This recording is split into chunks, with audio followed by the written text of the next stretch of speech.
Good morning, good morning, good morning. Buenos dias, mi gente. Yo, Rob Hoback here. Welcome to Daily Discipline number 149.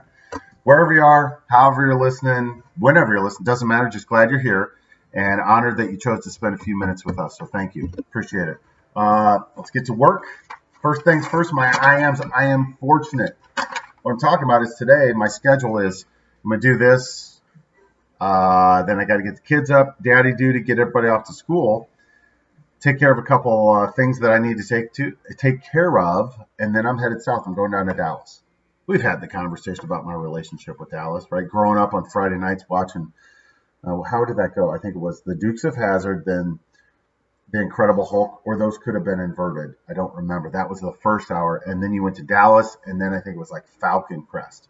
And I always stopped at Dallas. Falcon Crest was just too much. Like, I couldn't even relate to that. But Dallas it was this world away that I was like, man, that just seems magical. And then the first couple times I went to Dallas, I was like, ooh, man, I'm in Dallas. And now I'm in a position where I go to Dallas all the time. And not only do I go to Dallas, I get paid to go to Dallas. A lot of times there's some really nice meals involved, a couple cocktails, some fun. Like, I'm fortunate. I really am, right? And I don't know why I ever thought that I wasn't, but probably because I was just focused on the wrong things. Regardless, thankies. I build cop cars. I don't know who that is, right? Somebody that builds cop cars, or at least that's their YouTube name. And they're a subscriber, and they sent a couple of nice notes in the comments, so I just appreciate it, right? Not going to lie, it's a little odd. To me, and I should get used to this, knowing that I'm like sharing all this stuff with somebody that I don't think I know, and I don't really care. I'm glad that the note yesterday was that this is part of their routine, and thank it. Just love it. Thank you, and don't worry, I'm going to keep going. The truth. My question was, why did they get away with it, huh? And what I'm saying is like aren't we supposed to if crime continues to pay and we as a society don't hold people accountable that do awful things, then people will continue to do them, right?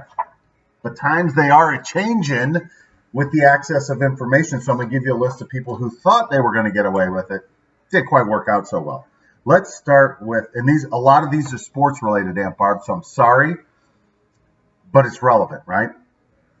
NCAA basketball, Rick Pitino.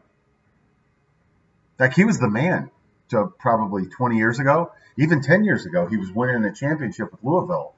And then it just, man, there was a scandal with him, and it's just messy. And the more we begin with social media and the Me Too movement, the more comfortable people are coming forth. Good riddance, Rick Pitino. You had a nice ride. Hope you saved some of that money. And I hope it was worth it, because everywhere you go, everybody knows who you are, right? Michigan State, Larry Nassar, right? All it took was it took a couple people say, no, we're not going to put up with this. Like, well, you don't get to treat people like this.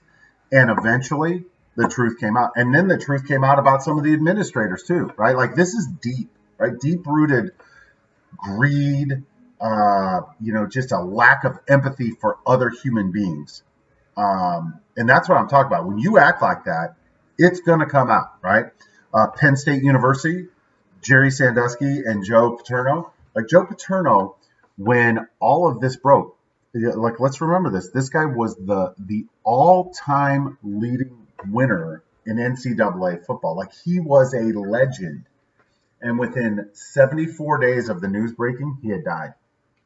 Like, he knew what he covered up. And he had to know that when it started coming out, like, eventually it was all over. Like, they vacated a bunch of his wins, took his statue down, like, shamed his entire family, shamed an entire university, right?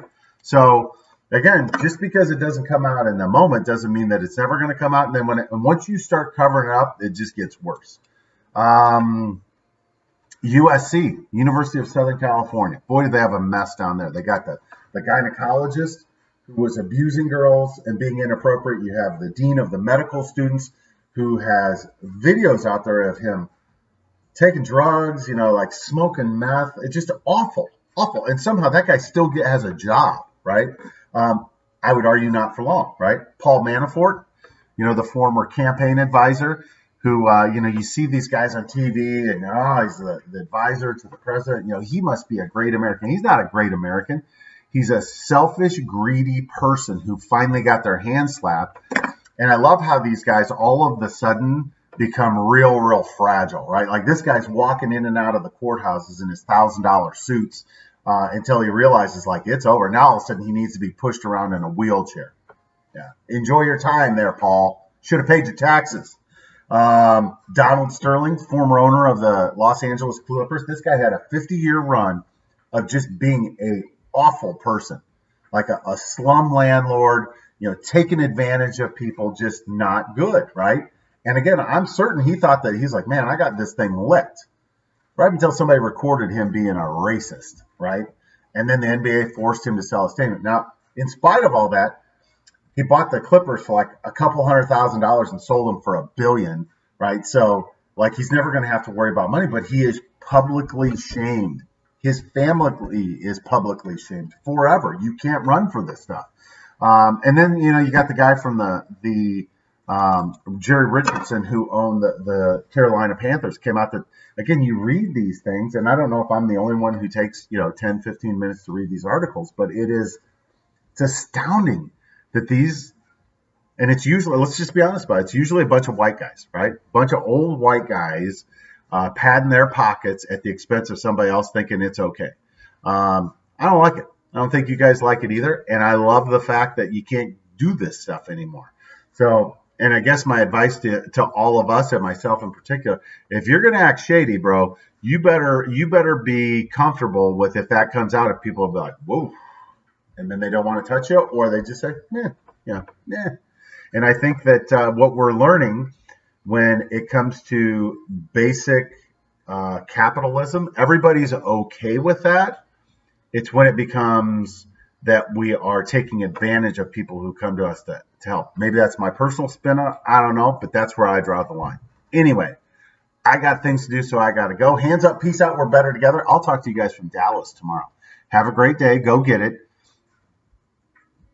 Watch what you do. Just be careful, right? And just know if you're doing something shady, it's probably going to come out. Not good. I'll talk to you later. See you. Bye.